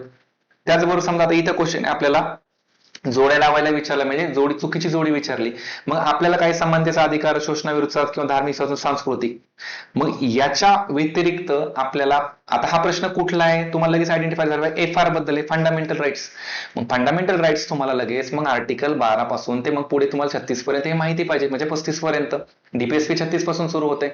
मग हे रॅपिड मध्ये आपण तुमचे रिव्हिजन टाईप घेणार आहेत. थोडक्यात एक प्रकारे रिव्हर्स इंजिनिअरिंग आपण त्याला म्हणतो की क्वेश्चन घेतला आणि क्वेश्चन वरून फंडामेंटल राईट बद्दल एक थोडक्यात चर्चा केली आपण. किंवा दुसरा कुठला अजून पॉलिटीचा क्वेश्चन असेल, इथं बघा हा क्वेश्चन काय आहे की राज्यपालाकडे राज्यघटनेतील कुठल्या याच्यानुसार कार्यकारी सत्ता सोपवण्यात आली. मग राज्यपालाचे आर्टिकल आहेत ना आपल्याकडे, आर्टिकल 152 पासून ते पुढे मग राज्यपालाचे आर्टिकल आहेत. त्याच्यामध्ये मग परत विधानसभा, विधान परिषद आहे, मग 169 काय किंवा 164 महत्वाचं आहे, 163 महत्वाचं आहे, 165 कोणाबद्दलचं आहे, ऍडव्होकेट जनरल बद्दलचं आहे. मग कम्पॅरेटिव्ह ह्या गोष्टी आपण चर्चेमध्ये घेणार आहेत. फक्त असं नाही होणार की मग विधानसभा टॉपिक घेतलाय, मग विधानसभा म्हणजे काय, मग महाराष्ट्राची सदस्य संख्या किती, इतर राज्यांची किती वगैरे, हे नाही टीचिंग होणार. मेंटरशिपचा उद्देशच तो असतो की तुम्हाला फक्त एक गाईडलाईन म्हणून देणं, तुम्हाला कोणासोबत तरी कनेक्ट करणं, म्हणजे तुम्ही आमच्यासोबत कनेक्ट होता. आणि महत्वाचं म्हणजे काय ना की मेंटरशिप मध्ये तुम्ही असता तेव्हा तुम्ही कोणाला तरी अकाउंटेबल असता. अकाउंटेबल असणं म्हणजे काय असतं की बाबा कोणीतरी मला उद्या जाऊन प्रश्न विचारणार आहे की येस तू हे केलं का, आणि जर तुमच्याकडे उत्तर असेल सांगायला तरच मग ते पुढे जाईल ना, नसेल तर तुम्ही काय म्हणाल की जाऊ दे आता, मग नको बोलायला, जाऊ दे, मग तुम्ही पळवाट काढणार, नको भेटायला, नको बोलायला, ह्या गोष्टी होणार. तर या होतील. पुढचा काय प्रश्न आहे, ऑब्जेक्टिव्ह राहणार की डिस्क्रिप्टिव्ह मला माहिती नाही. पुढचा अजून क्वेश्चन काय, मी क्वेश्चन तुमचे बघतोय, पॅटर्न बद्दल मला काहीच माहिती नाही. मेजॉरिटी पार्ट मेंटरशिपचा मीच घेणार आहे, मेजॉरिटी मॅक्झिमम म्हणाल तरी चालेल, तो किती पर्सेंट वगैरे माहित नाही. मॅथ्स रिजनिंग शॉर्ट ट्रिक वगैरे घेऊया. शॉर्ट ट्रिकचं काय असतं, जेवढ्या आहेत प्रश्न सोडवण्याची काही गोष्टीत आपण काही गोष्टी याच्यात, जसं की प्रश्न सोडवत असतानाच आपल्याला त्या ओळखायच्यात आणि त्याच्यावरती काम करायचंय.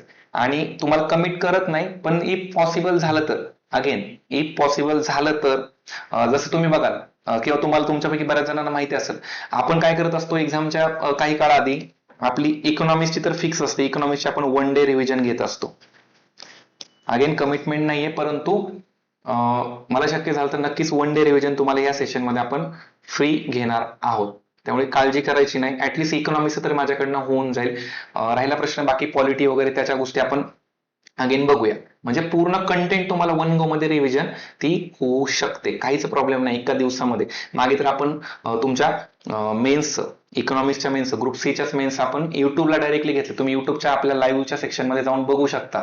ते अराउंड एक 7 तासाचं आहे, मधले ब्रेक्स वगैरे सोडले तर 7 तासाचं लेक्चर आहे. तर त्याच्यामध्ये तुमचा मेन्सचा पूर्ण जो सिलेबस आहे, हा जो सिलेबस आहे ना, हा तुमच्या समोर जो दिसतोय तर हा सिलेबस आपण तो रिव्हिजन मध्ये घेतलाय, त्याचा युट्यूबवर व्हिडिओ आहे ऑलरेडी, बघा तुम्ही तो.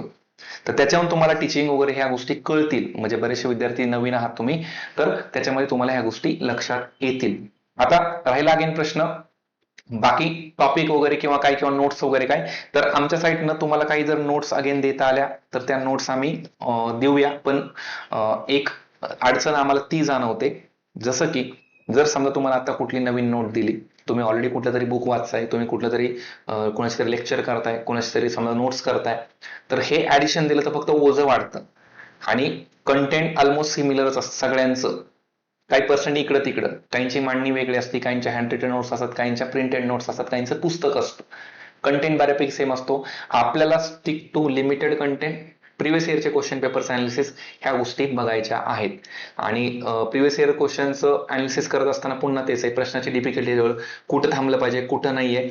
आणि ह्या सगळ्यांच्या व्यतिरिक्त परत आपले ह्या गोष्टीवरती सुद्धा फोकस करायला पाहिजे की ज्या पर्सनल गोष्टी असतात, पर्सनल गोष्टीमध्ये काय टेन्शन आलं, अभ्यासच होत नाहीये, वेळच गेला, मग वेळ कमी राहिला, कसं करू, घरचे अमुक असं म्हणतायत, समाजात असं म्हणतायत, आमच्या मित्राचं तसं झालं, ह्यांचं तसं झालं, रूममेट सोबत भांडणं होत आहेत, लायब्ररीमध्ये कोणासोबत तरी काहीतरी भांडणं होत आहेत, लायब्ररीवाल्यासोबत वाद झाला, नाश्ता करताना काहीतरी हे रात्री रूममेट उशिरा येतात, झोपच होत नाही वगैरे, असे अनेक जे प्रश्न आहेत ना, तर ते प्रश्न असणं चुकीचं नाहीये.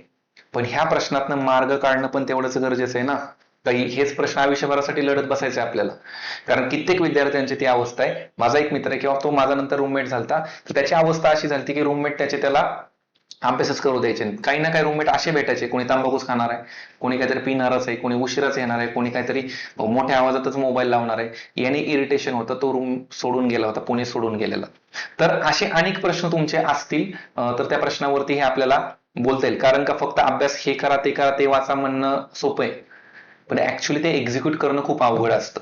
आणि तुम्ही ऍज अ कॅन्डिडेट, म्हणजे आमच्या साईडने काय, आम्ही समजा फॉर एक्झाम्पल तुम्हाला म्हणले की हे 10 टॉपिक आज करून टाका, ठीक आहे, पण ते 10 टॉपिक करत असताना प्रत्येक सेकंद हा तुमचा असतो ना. मग प्रत्येक सेकंदाला तुम्हाला तिथं तुमच्या कंटेंट सोबत अलर्ट राहायचं. आणि मग हे सगळं करत असताना मेसचा डबाच नाही आला, आज भाजी अशीच आहे तशीच आहे, अनेक प्रश्न आहेत, अनेक प्रश्न आहेत कित्येक, तर त्यासोबत आपल्याला जायचं असतं. पण मी त्या प्रश्नांचा अगेन काय म्हणत नाही की भाऊ करत नाही किंवा अरे मग त्याचं हेच प्रश्न घेऊन पुढे जायचंय. मुद्दा हा आहे की यांना आपल्याला गवून धरायचंय आणि परत मेन आपल्या अभ्यासाकडे यायचे. तर मे बी तुम्हाला बऱ्याचशा टॉपिकवर स्विचिंग दिसलं असेल की हे सांगितलं की दुसरं सांगतोय, ते सांगितलं दुसरं सांगतोय.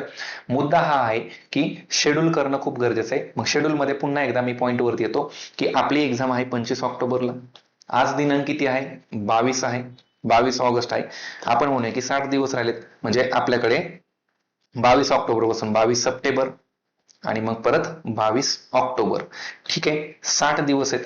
60 दिवसामध्ये आपण म्हणूया की डेली तुमचं काय असणार आहे, मॅथ्स रिजनिंग असणार आहे. डेली तुम्ही जर 2 तास दिले तर तुम्हाला सांगतो, गॅरंटेड सांगतो, मग तुम्ही त्याच्यासाठी सोर्स वगैरे तो भाग नंतरचा, पण डेली 2 तास देतात म्हणजे काय, तुम्ही त्या 2 तासात मी म्हणतो कमीत कमी 20 तर एक्झाम्पल सोडवाल, कमीत कमी 20 तर एक्झाम्पल सोडवाल. मग तुमचे प्रत्येक टॉपिक जर 20 एक्झाम्पल सोडून होत असतील आणि तुम्ही जर 60 दिवस मॅथ्स रिजनिंग करताय, मी म्हणतो 60 दिवस नका करू, त्यातले तुम्ही 40 दिवस करा आणि डेली फक्त 20 प्रश्न सोडवा. हे मग गुणिले 20 करा, किती होतात बघा, 800 क्वेश्चन होतील.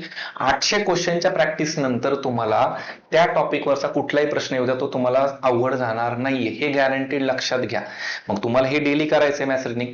आता याच्यामध्ये डेली मध्ये तुम्हाला सायन्स आणि करंट हा या दोनपैकी एक टॉपिक ठेवायचा आणि मग उरलेले टॉपिकला तुम्हाला ते रेग्युलर मध्ये हे करायचं आहे. फीस त्याची 499 रुपये. आता फीस कमी ठेवा वगैरे, इथं तुम्हाला डेली येऊन आम्हाला एक प्रकारे इंटरॅक्ट व्हायचंय, तर त्याच्यामध्ये काही कमी नाही होणार आहे. तर तुम्ही एक लक्षात घ्या की तुम्हाला एक्झाम पास व्हायची आणि सिंपल गणित आहे, सिंपल गणित आहे. अगेन हे तुम्हाला भीती घालण्यासाठी किंवा नाहीये, आपल्याला फक्त अगेन एक्झाम द्यायची नाहीये. एक्झाम फक्त आज तुम्हाला अटेम्प्ट करायची का जाऊन, ठीक आहे पेपर दिला आणि हे, तर आपल्याला पास व्हायचे आणि ते पास होऊन परत मेन्स द्यायची ना. आणि मग मेन्स साठी कॉम्पिटिशन आहे परत पुढे. मग मेन्स साठी कॉम्पिटिशन, तर तुम्हाला प्रीचं जेवढं ओझं हलकं करता येईल आणि तुम्हाला जेवढे मेन्सचे जे जीएसचे आपण कॉमन सब्जेक्ट बघितले, तर तेवढे कॉमन जेवढे इनिशियली करता येतील तर ते तुमच्यासाठी फायद्याचे, कारण का नंतर तुम्हाला फक्त लँग्वेज करायचं.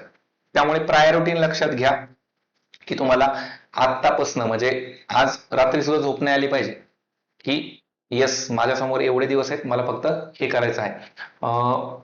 एक कॅन्डिडेट म्हणतात राज्यसेवा नवीन आहेत, मेन्स करतायत आता, तलाठी निघेल का?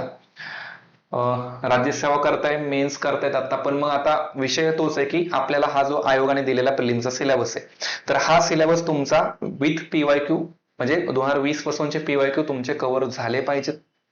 निघू शकते, पण मग तुम्हाला जर काढायची तर तुमचं जर मॅथ्स रिडिंग चांगलं असेल ना आणि तुम्ही कमी वेळेत जर मॅथ्स रिडिंग करून ठेवत असाल तर तुम्ही खूप ऍडव्हान्टेज मध्ये असाल. म्हणजे हे मी वारंवार मॅथ्स रिडिंग का म्हणतोय, कित्येक विद्यार्थी असे दाखवेल तुम्हाला की मॅथ्स रिडिंग मध्ये त्यांना 3 आणि 4 मार्क आलेत आणि 3 आणि 4 मार्क येऊन ते पास नाही झाले. कदाचित काही उदाहरणं असतील की ज्यांना 3 मार्क आले तर ते पास झालेत, पण त्यांचं जीएसही तेवढं स्ट्रॉंग असेल. पण मॅक्झिमम लोक असे आहेत की ज्यांना मग 3 आणि 4 मार्क आले तर ते पासच नाही झाले. जो सब्जेक्ट तुम्हाला हक्काचे मार्क देऊ शकतो तिथं तुम्ही जर मागे पडत असाल, तुम्ही जर भीती घेत असाल ना, तर खरंच अवघड आहे. का अवघड आहे ते पण सांगतो, कारण तुम्हाला मेन्सला परत हा टॉपिक आहे ना. मग मेन्स तुम्हाला तर ते मार्क काउंट होणार आहेत, प्रीचे मार्क काउंट नाही होणार, पण मग मेन्सचे मार्क काउंट होणार आहेत. आणि मग तुम्ही जर आत्ता मॅथ्स रिडिंग नाही करणार तर मग मेन्सला तुम्ही कसंही पासच नाहीत होत. एनी हाव तुम्ही पास नाहीत होणार, हे लक्षात घ्या जर तुम्ही ह्या टॉपिकला निग्लेक्ट केलं तर. त्यामुळे बघा, हक्काचा आहे, तुम्हाला रिझल्ट येण्यासाठी इम्पॉर्टंट आहे. ठीक आहे, येस. काही क्वेश्चन अजून बाकी? मेंटरशिपचं आपलं अगेन उमेदच्या ऍपमध्ये आहे, त्याच्यातून तुम्हाला जे आपले डेली तुमचं इंटरॅक्टिव्ह साठी किंवा तुमच्या प्रश्नासाठी तुम्हाला तिथे बोलता येईल वगैरे. म्हणजे डेली आपले साधारणपणे सेशन कसे असतील की रोजच पीवायक्यू नसणार आहेत, तुमचे एक बेसिक फॉलोअप्स असतील. आपण पर्टिक्युलर डेट ठरवून घेऊन त्याच्यामध्ये आपण पीवायक्यू डिस्कशन करणार आहोत. पीवायक्यू डिस्कशन सेम असं असतं, म्हणजे तुम्हाला जर दाखवायचं झालं तर आपण कसं करतो बेसिकली.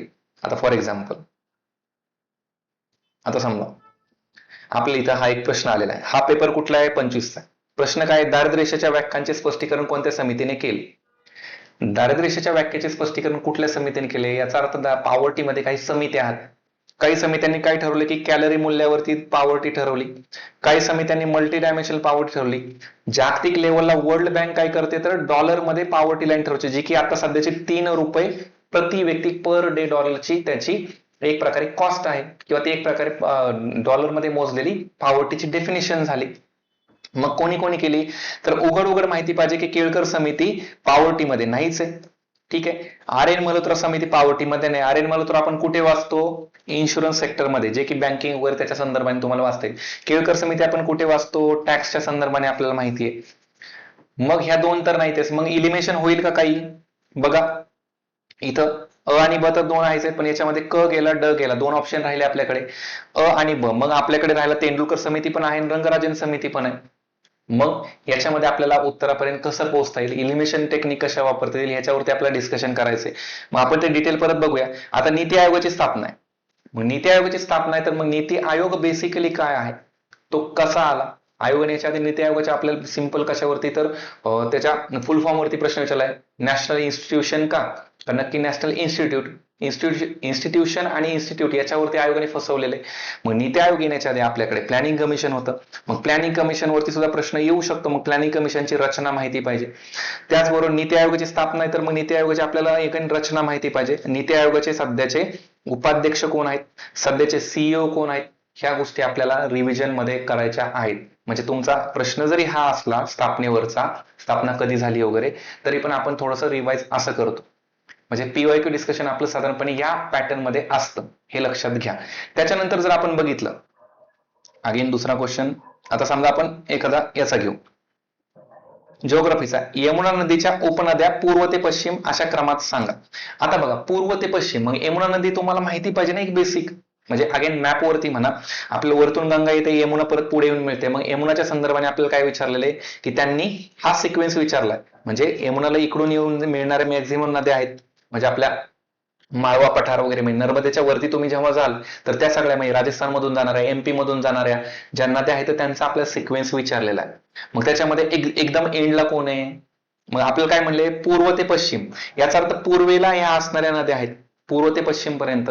आणि मग आपल्याला चंबलचं खोरं वगैरे तुम्ही बघित असाल, चंबल के डाकू वगैरे, अगेन लिंक लावता येतात कुठेही. मग चंबलचं खोरं कुठे आहे, मग राजस्थान आणि मग ते एमपीच्या तिकडे बॉर्डरला आहे का, ह्या गेसवरती आपल्याला सोडता येतात. मग ह्याच्यानुसार आपण परत काय करणार, हे आपण साधारणपणे म्हणूया की मग आपल्याला विचारलं जाईल की आपल्या इंडस व्हॅलीच्या एक प्रकारे गंगा असेल किंवा मग सिंधूच्या आपल्याला विचारतील, आणि सिंधूच्या ऑलरेडी आपल्याला ट्रिब्युटरीज विचारलेले आहेत.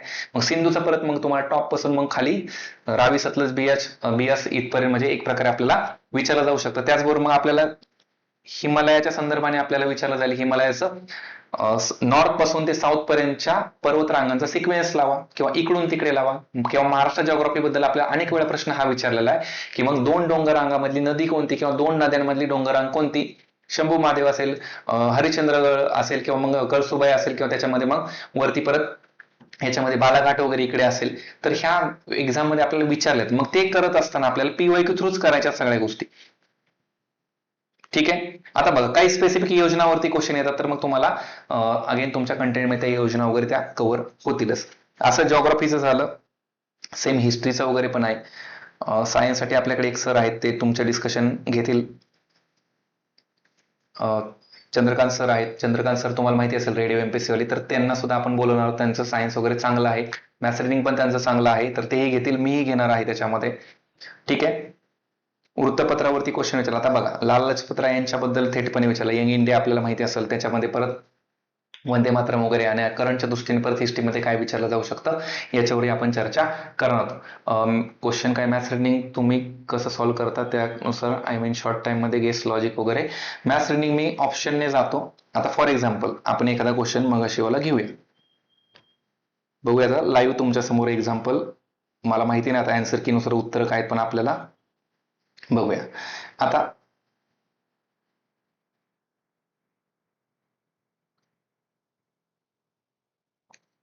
पर्सेंटेज वगैरे, रेशो प्रपोर्शन वगैरे याच्यात किंवा अजून.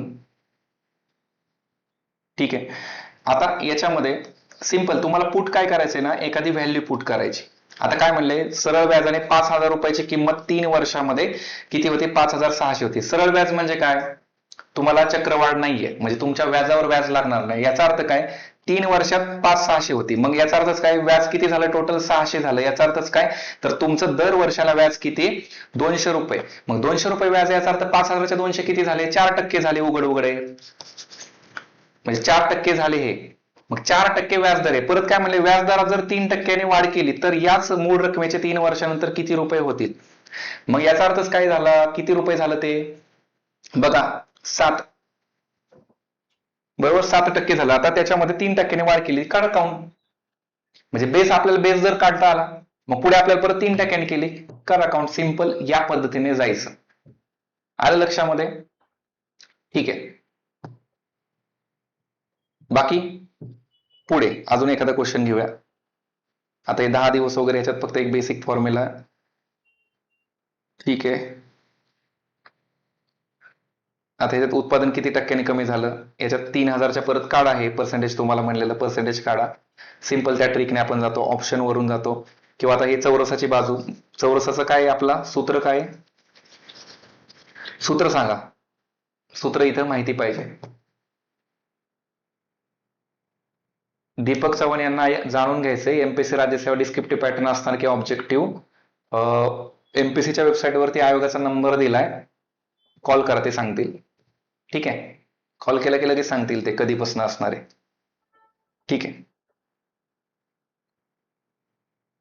चालेल. इथं अगेन पर्सेंटेजचा काय म्हणलंय, दुकानदार एका कपाटाच्या छापील किमतीवर 25% सूट देतो, तरीही त्यास 15% नफा होतो. कपाटाची छापील किंमत 23,000 आहे, तर कपाटाची खरेदी किंमत किती असेल. याचा अर्थ काय, 23,000 रुपये त्याने किमतीला विकूनही त्याला काय मिळतंय, तर तो त्याच्यावर डिस्काउंट देतोय 25%. म्हणजे 23,000वरती 25% डिस्काउंट दिलाय, आणि मग उरलेली प्राइस किती असणार आहे, 23,000च्या 25% मायनस करा त्याच्यामधनं. याचा अर्थच त्याच्यामध्ये आपल्याला काय परत बघायचंय, तर उरलेली अमाऊंट जी असणार तर ती 115% असणार आहे. मग 115% असणार तर मग ती 100 किती झाली. आता कधी कधी अशा एक्झाम्पलला काय आहे, अशा एक्झाम्पलला आपण बेसिकली काय आहे, तर म्हणजे जनरली काय करतात, तर याच्यात तुम्हाला म्हणजे मी व्हॅल्यू कधी कधी कन्सिडर करत असतो. आता व्हॅल्यू कन्सिडर करायला समजा आता मी काय केलं की याच्यामध्ये 16,000 पकडले फॉर एक्झाम्पल. अगेन आपण क्रॉस चेक करूया. 16,000 पकडले, याचं सोडवण्याचं दोन तीन टेक्निक आहेत. समजा 16,000 तुम्ही पकडली, 16,000चे तुम्हाला डिस्काउंट म्हणजे नफा किती होतोय, तर 15% नफा होतोय. मग 15%, 16,000चे 15% किती, अगेन तुमचे झाले 160 आणि प्लस ते 80 म्हणजे तुमचे झाले 240 रुपये. ठीक आहे, मग 240 म्हणजे काय झाले ते 1840 रुपये. मग 1840 हे किती झाले तुमचे 75% होत आहेत का बघा 23%च्या कम्पॅरेटिव्हली. तर असंही सोडता येतं तुम्हाला. ठीक आहे, त्याच्यानंतर अगेन ते एक्झाम्पल. आता हे तर दिशेचं तर काही सांगायची गरज नाहीये तुम्हाला, फक्त दिशा जर चुकली तर मात्र मग अवघड आहे. इथं मात्र दिशाच आहे. मग तुम्ही घरापासनं नेहमी लक्षात ठेवायचं की तुम्ही पेपर सोडवताना असे बसलेलं, तुमच्या समोर पेपर आहे तर घर तुमचं असंच कन्सिडर करा, इथून तुमच्या समोर, आणि मग घरापासून उत्तरेकडे तर उत्तर इकडे असंच कन्सिडर. जनरली तुम्ही मॅपवरती बघता ना, मॅपवरती कसं दिलेलं असतं असं आहे, आणि मग इथं वरती टॉप वरती काय लिहिलं असतं उत्तर लिहिलेलं असतं. तर अशाच पद्धतीने शक्यतो सोडवा तर ते फायदेशीर होतं अजून त्याच्यामध्ये. नंतर काय आहे इथं अगेन वयाची सरासरी वगैरे विचारली 16 वर्षे. जर 5 वर्षापूर्वी वयाची सरासरी 16 वर्षे, मग ठीक आहे ना, सरासरी 16 वर्षे तर मग किती म्हणलंय 16 48, आणि मग आत्ताची त्यांची सरासरी काढा परत 48 मध्ये परत आत्ता 5 परत 15 ऍड करा, म्हणजे मग किती झाले त्यांचे टोटल एजची त्यांची सम किती झाली बघा. 48 मध्ये 15 ऍड केले परत तुम्ही त्याच्यामध्ये 63 झाले. ठीक आहे, तर 5 वर्षानंतर त्यांच्या वयाची सरासरी किती होईल असं विचारलेलं आहे. मग 63 मध्ये परत अजून किती ऍड करायचे, 63 मध्ये परत त्यांची टोटल एज किती ऍड करायचं, परत 15 करा ऍड. मग 63 मध्ये जर 15 केले तर किती होतील ते 78 होतील. ठीक आहे, 78 मध्ये परत हे त्याला भागिले करा, त्याच्यामध्ये किती होईल 78 होतील ना. येस, 22. ठीक आहे, 26 होतात का, 26 वर्ष येईल का उत्तर बघा काढून. 26 असेल तर मग सिंपल. असे अगेन तोंडी पण बरेचसे सोडवता येऊ शकतात.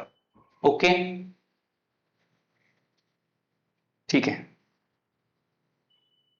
असे प्रश्न जे असतात तर हे एकतर जमतात, ऍक्च्युली हे जमतात. बाकी जे मिसिंग वाले असतात ना, हे अंकमालिका पूर्ण करा. आता याच्यात पण सिंपल लॉजिक्स असतात तर ते लॉजिक्स आपण त्याच्यावरती घेऊया.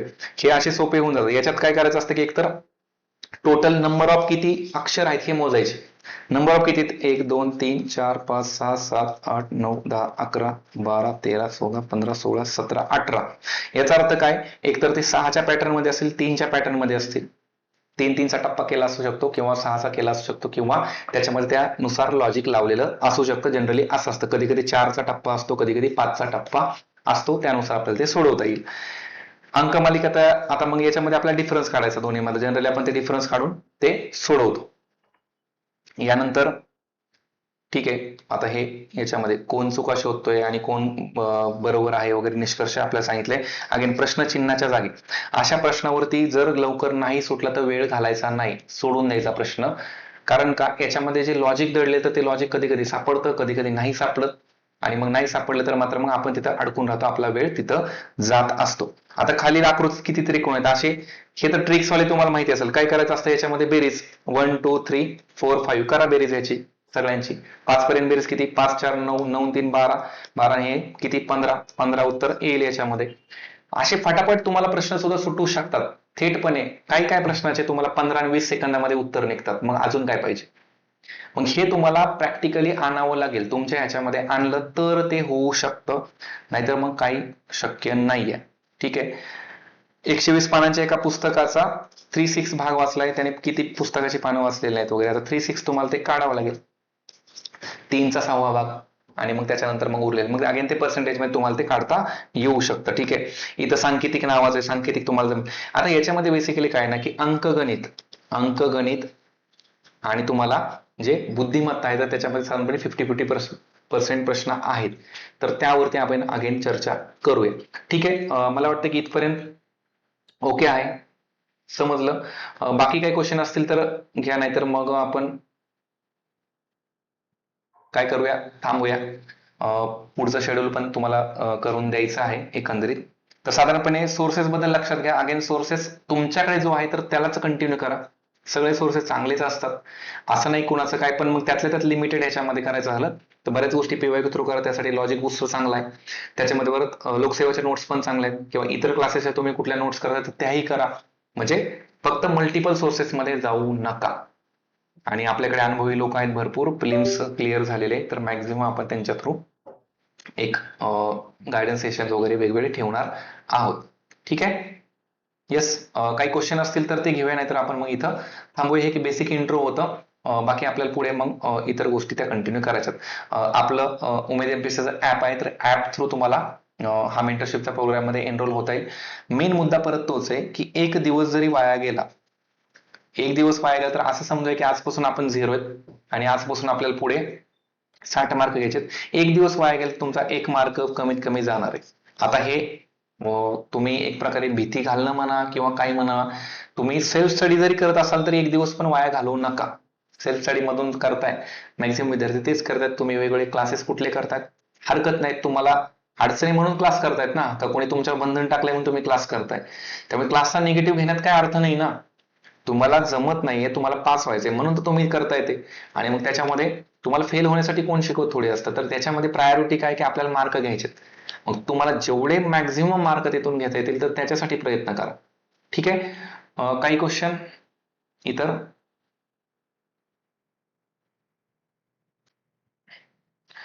ग्रुप सी ची मेन्स दिली आहे, पण रिसेंटली ग्रुप बी ची मेन्स निघाली नाही निघाली, तो जॉईन करावं का? आता याचं थेटपणे उत्तर आहे की तुम्हाला परत तुमच्या समोर काय करायचंय, एक स्वतःचं अनालिसिस करायचंय की तुम्हाला प्रिलिम्सचे मार्क, ही प्रिलिम्सची मेंटरशिप आहे आपली, याच्यामध्ये तुमचे प्रीचे मार्क साधारणपणे पर सब्जेक्ट कसे होते काउंट करा एकदा. हिस्ट्रीला तुम्हाला किती आले, जिओग्राफीला किती आले, पॉलिटिला किती आले, तुम्हाला तुमच्या सोर्स मधून असताना सुद्धा प्रश्न का चुकलेत, तुम्ही अटेम्प्ट करताना काही चूक केली का, तुम्हाला रिकॉल नाही झालं का, रिव्हिजन काय आहे, तर हे नक्की काय कशामध्ये अडकला तर याचा विचार करा. त्याचं जर उत्तर तुमच्यापाशीच निघत असेल तर तुम्ही जॉईन करण्याची गरजच नाही. पण तुम्हाला ते डिकोडच होत नाही, तुम्हाला परत तुम्हीच त्या ट्रॅपमध्ये जाताय, तर मग तुम्हाला एक काहीतरी डेडलाईन पाहिजे समोर, कोणीतरी घेणार पाहिजे समोर, तर मात्र मग तुम्ही करायला काही हरकत नाहीये. हे लक्षात घ्या. अगेन एक दिवस सुद्धा जाणं खूप अवघड आहे, अडचणीचं आहे.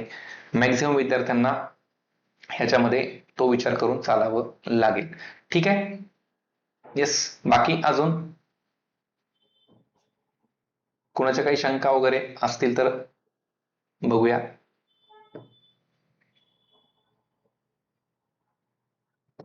येस,